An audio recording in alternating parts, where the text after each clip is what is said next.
Okay, here we go. Okay, so here's our first pattern.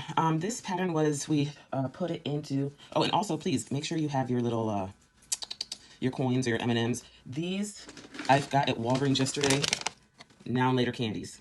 I They taste horrible. I tried them. But they are perfect because they're different colors and I can write on them. The reason why I have A, B, C, D, it's just easier for me to be able to say, okay, let me know. We're going to move F, G, and da, da, da to this way, or we're going to move letter B over here. You could do this with your club. And if this is your team, this could be Ashley, Brittany, Carol, Denise, Elizabeth, Francesca, Gabby, and Hillary. So if you have a team, you could put the letters of the first name on each of them to represent your team members, so you know who's going to go where. And if you don't want somebody in the middle, you know you can figure out how to maneuver this. So when we got on the call today, I asked how many different groups can you find within this pattern. So right now we're talking about use of the pattern. So the number of different groupings. So let's say, you do a cadence and you do these two, these four, these two, right? Or two, two, two, two, or two, two, two, two, There's 27 different possible ways within this one pattern to use this pattern without doing a pattern change. 27. So I'm sure everybody knows, where's my pencil? Or a marker, I guess. I do with my pencil. Here it is. Okay, so I'm sure everybody knows, when writing a routine, you do these two, these four, these two. Or you do two, right? But there's so many other options that you can also use. So for example, if I'm doing choreography and I want to do two different groups, okay, I can essentially use this diagonal line as a group, and the outsides as a group. That's part of using, sorry, letter A. That's part of use of pattern. Or, which I will show you later in my junior team, I have done this. Oh, come on, letter A, stop playing with me. I've done this as one group, and then C and F as a different group. That's use of pattern without doing a pattern change. So they can be doing a hybrid, which I'll show you. They're all doing a hybrid, and all of a sudden, one A, B, D, H, G, and E almost form a circle, and C and F do something different in the middle of the leg. Okay. Other ways to use the pattern. We already talked about that one. Yeah. There's another one I had. Why am I pulling a blank? Oh, we still have this one. A, B, C, and E is one group. So it's like a triangle. Okay. There's 27 different ways, and I'm going to post a video of all 27 of them so you can see it. But you just have to be, just look at the pattern, have it sitting there, and find how many different shapes you can see within this pattern. That's how I got good at drawing patterns. I just sat there and stared at it, and I'm like, oh, these people can work together. You have another one right here as well. Look, some people might not have saw this one. You have E, F, G, and H as one group. A, C, B, and D as one group. Same as B, D, F, and H. A, C, E, and G as a different group. So there's multiple ways that you can use this pattern. These people can be doing a spin if they're your stronger spin people. A, C, E, and G. While these people over here can do a vertical crash out. Okay? So you want to be able to use your patterns to the best of your ability.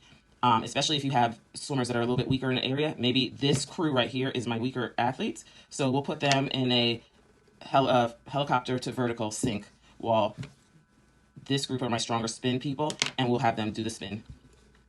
Let's look at another pattern. Let's look at A, B, C, D, E. Come on, work with me this morning, it's early. E, F, G, and H. All right, if I could get them to just, all right, here we go. I call this, I don't know why A can't straighten up. She is getting on my nerves. Okay, I know I call this pattern a 1, 2, 3, 2. I've heard it called a Christmas tree or pyramid. I've heard all types of things, but I call it a 1, 2, 3, 2. Okay. Again, use of the pattern without pattern changes. And the use of pattern is really good because it shows variety within your patterns, and we know that variety falls under artistic impression. So we can't afford to lose points anywhere. We need to touch on every aspect when it comes to choreography and patterns. So here we go. We have, let's see how many different, I think I did this one last night and I was at 30 something different, which I will have those videos in our new Facebook group. Yeah. All right, so look, we have our typical one group here, one group here, one group here, right? We have our typical, this group, the square, and the triangle, okay? We also have Oh, one more thing in this pattern that I forgot to. Um, Other groupings as well that you can do. Remember, we want to be creative within our pattern. We want to use different groups within the pattern before pattern changes, right? So that we can have more variety. Here's another one that I forgot to put on the video, sorry. So in this, there's 4 groupings already. So we have 2, 2, oopsies. Oh, me and letter A are going to fight. Of course, it's the first letter of my name. Okay, so group 1, B and D, A and C is 2, F and H is 3, G and, no, I'm sorry, oh gosh, G and E is number 4. Okay, so you have 4 groups there that you can use within the pattern. Okay, if this, a good way of using this is a connection in a team routine where these two connect, these two connect, these two connect, these two connect. Or you can do a cadence with these two, these two, these two, these two.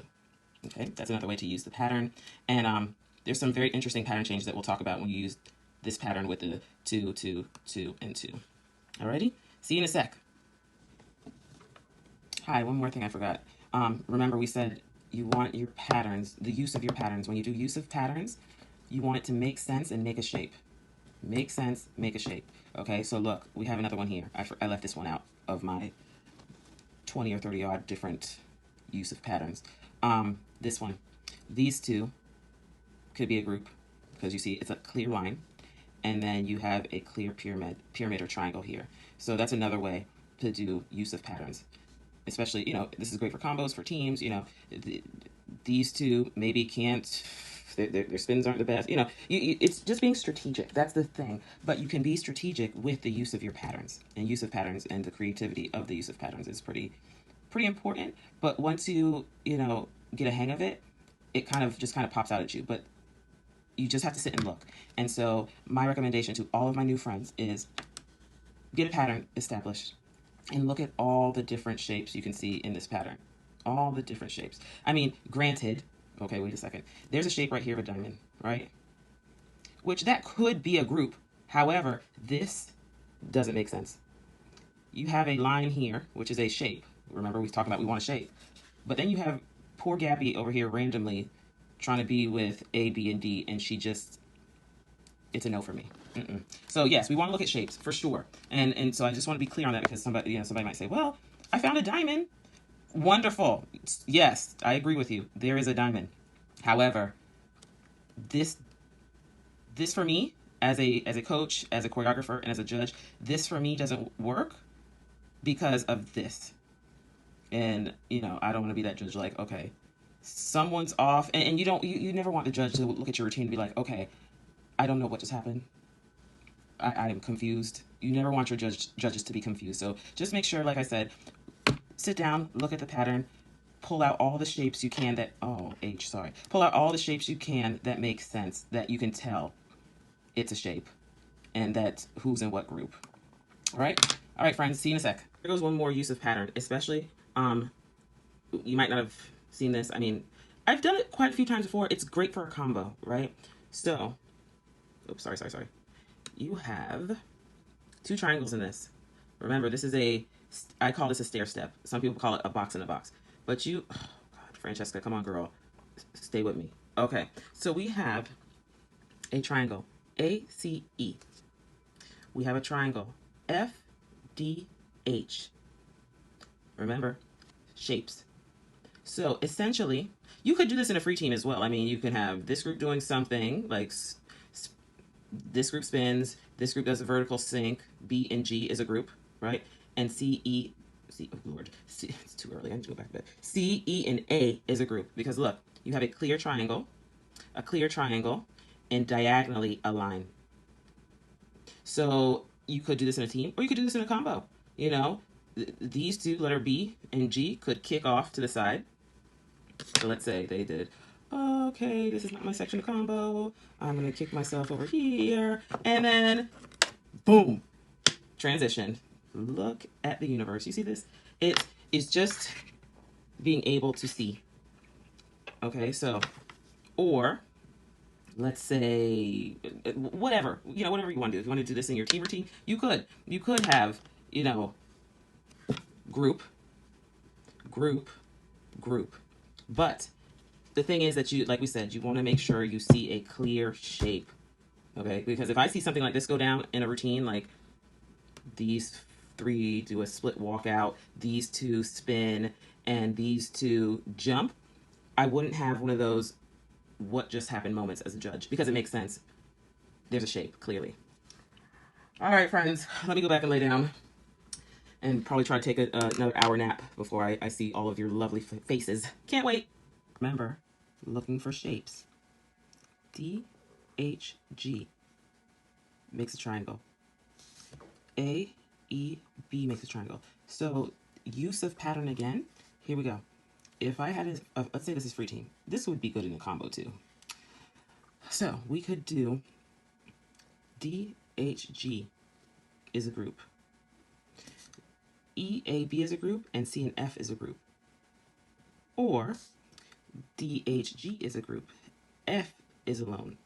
Oh my goodness gracious. AEB is a group. C is alone. So you can do these three as a jump or something, or whatever, you know, or it can be a cadence transition. Or let's say this is combo. DHG is a group, EAB is a group, and look at what happens to F and C. Oh, I'm not in the section, Francesca. Bye, girl. And then Carol, I almost said Claudia because I couldn't remember what I called her. Carol, go ahead on, honey. And guess what? We still have a shape. We have a box with 2 points. All right, let's Francesca, come on back, girl. And then who's the... And use of pattern, last one. So this could be, you know, a lap in a routine. Again, remember, my people, shapes, patterns will come so easy. Look, this is a stair step or a box in a box again. We have 2 shapes in here that we can utilize in choreography. DHG makes a triangle, the 3 of them. A, B, C, E, and F can be a completely different group as well. Again, this can work in a team routine or a combo. You can, you know, it's use of pattern. It's clear and it's a shape. So there could be a hybrid going on, and D, H, and G have flat splits, so they're going to do a walkout. Let's say this is on a diagonal. This is a diagonal lap. D, H, and G will do a walkover, while A, B, C, E, and F do a spin. Or we're in a combo and we want to break off. Gabby, you going here, sis. Hillary, you that way. Diana, I don't remember what I called you before, is that way. And then look, you're left with a smooth transition. And then they can do a pattern change.